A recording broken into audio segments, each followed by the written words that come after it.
I mean, you got to give convicted felon Donald Trump some credit for the creativity when it comes to the grift.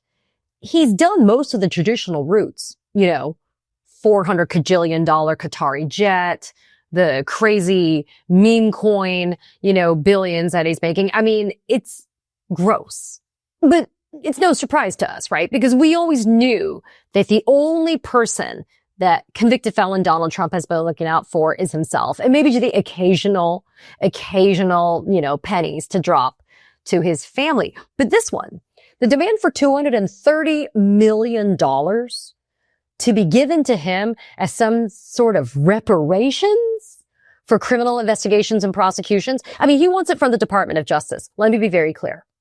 And that money's going to come from the American taxpayers. It's not like there's a special purse that has been set aside to handle this. If the Department of Justice ends up paying Donald Trump this $230 million sum, which, let me be clear too, has never been defined in any way. Like if you ask for the line item breakdown for it, it doesn't exist. I mean, he literally plucked it out of his ass. That's the number, right? So if this money gets paid, it's coming from the American taxpayers. I equate it to this idea of Trump walking into a bank that is funded by people that have accounts at the bank. So kind of think of the United States as one big bank. And we, as taxpayers, have been paying into the bank. We are account holders, let's say, at this bank, the Bank of the United States. And Donald Trump comes sauntering in. And let me be clear, he's there to rob the bank. But as he walks up to the tellers and they see him coming, he doesn't need a gun, doesn't need a weapon. He doesn't need anything to be able to steal this money because the tellers, also known as Pamela Joe Bondi, Todd Blanche, and others, they literally just open up the safe and let Donald Trump come in and take $230 million.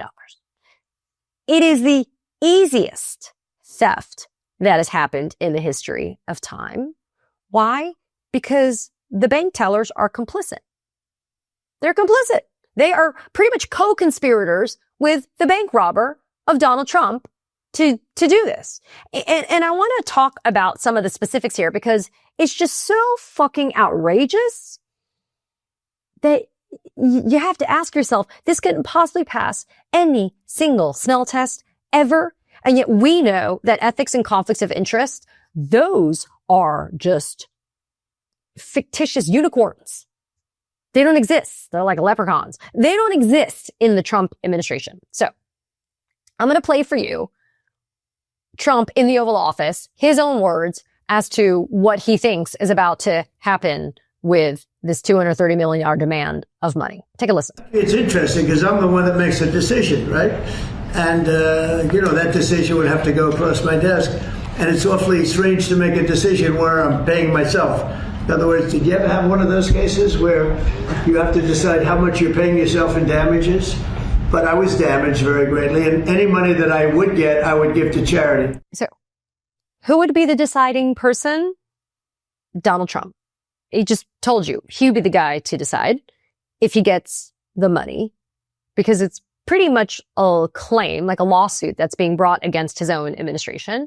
And then what did he say at the very end? That he would give the money to charity. What charity would that be? Would that be like the Trump charities that got shut down by New York Attorney General Letitia James because they were fraudulent? That type of charity? Are we talking about the charity for the Qataris? I mean, what charity are we talking about? And of course, nobody in that Oval Office follows up and says anything, right? Like no one. No one says, well, what charity? And what are you talking about? And how can you possibly decide for yourself to give yourself $230 million? I mean, did the absurdity escape anybody else who was in that freaking White House? Oval Office? It's just absurd. Okay, so I want to run through a few things with you because I think it's totally worth it. So here's the thing. Trump is claiming that he is owed this $230 million because he sustained damages, quote unquote, as a result of the investigations into his attempts to, basically kiss Russian ass. It's the 2016 presidential campaign ties to Russian collusion, and also the FBI search of Mar-a-Lago for the classified documents that he kept in the crapper. He claims he was damaged by those completely legitimate government investigations and prosecutions, right?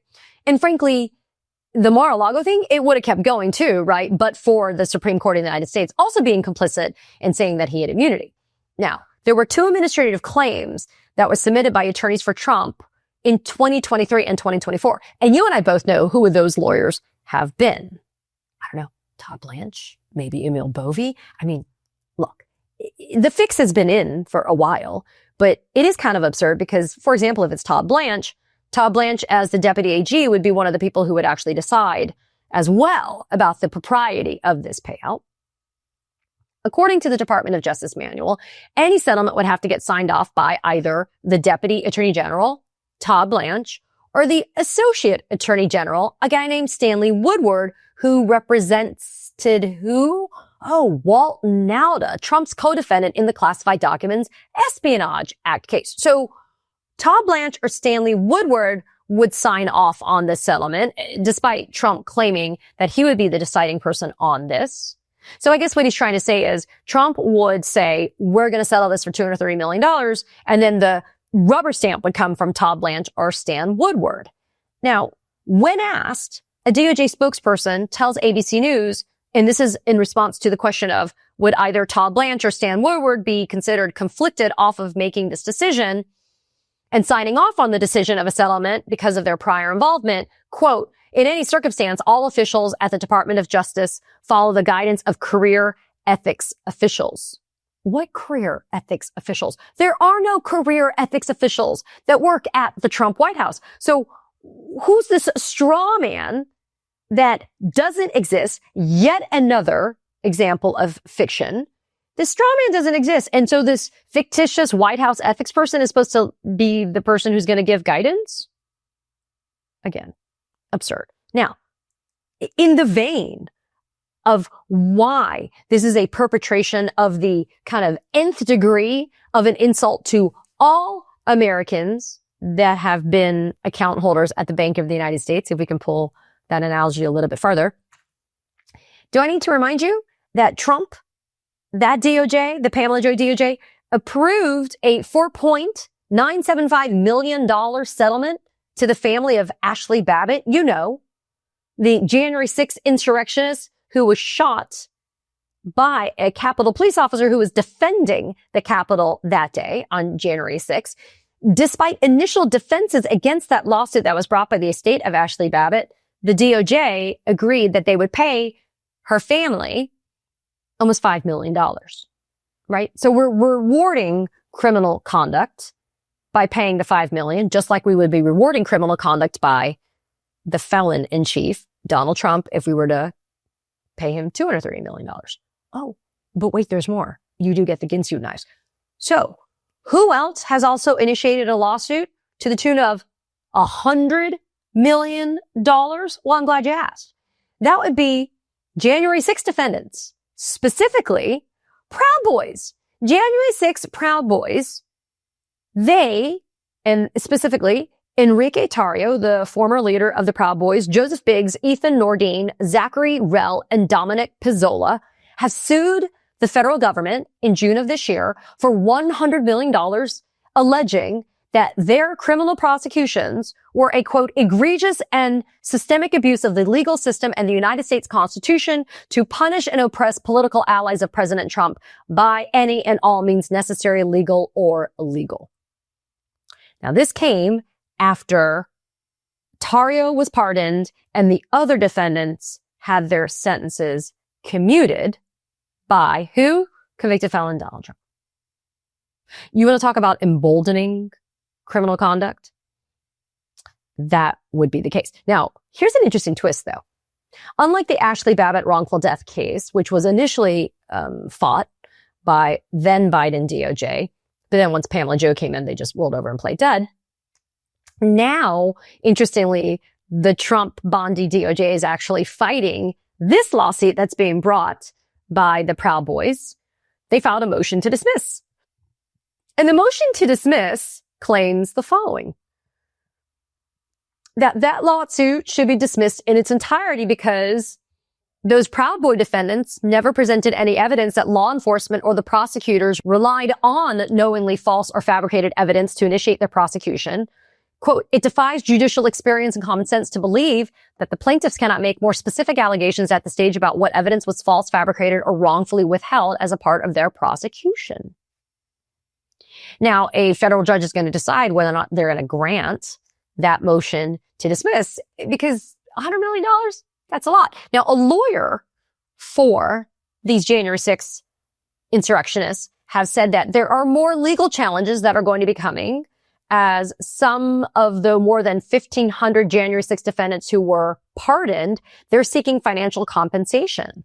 So people are watching the outcome of this lawsuit incredibly carefully because they want to see whether or not there's a cash cow there. But doesn't this just kind of fit with just the overall tenor of this administration? This is a grift administration. And so if Ashley Babbitt's family can make $5 million and these Proud Boys can sue for $100 million, and maybe the Trump DOJ ends up settling that, and now Donald Trump can sue himself for $230 million, it defies logic to think that this should be any successful measure by any means, by anyone. And yet we've seen time and time again that Trump will do whatever he needs to do to benefit himself, and he'll do whatever he needs to do to make his followers happy within reason. I would like $230 million for having had to suffer through not only Trump term 1.0, but everything leading up to it, in between, when even we had Joe Biden, amazingly, our Joe Biden in office, and we still had to deal with all the crap. I mean, remember, folks, I went to all of those Trump prosecutions, civil cases. I was there. And it was pretty miserable. And so I think we, as Americans, should file a class action lawsuit against Donald Trump for all the pain and suffering we've had to endure. And we should seek punitive damages against that asshole. Any lawyers in for that? I don't even have the words for this one. And yet maybe I have, because I just shared them with you.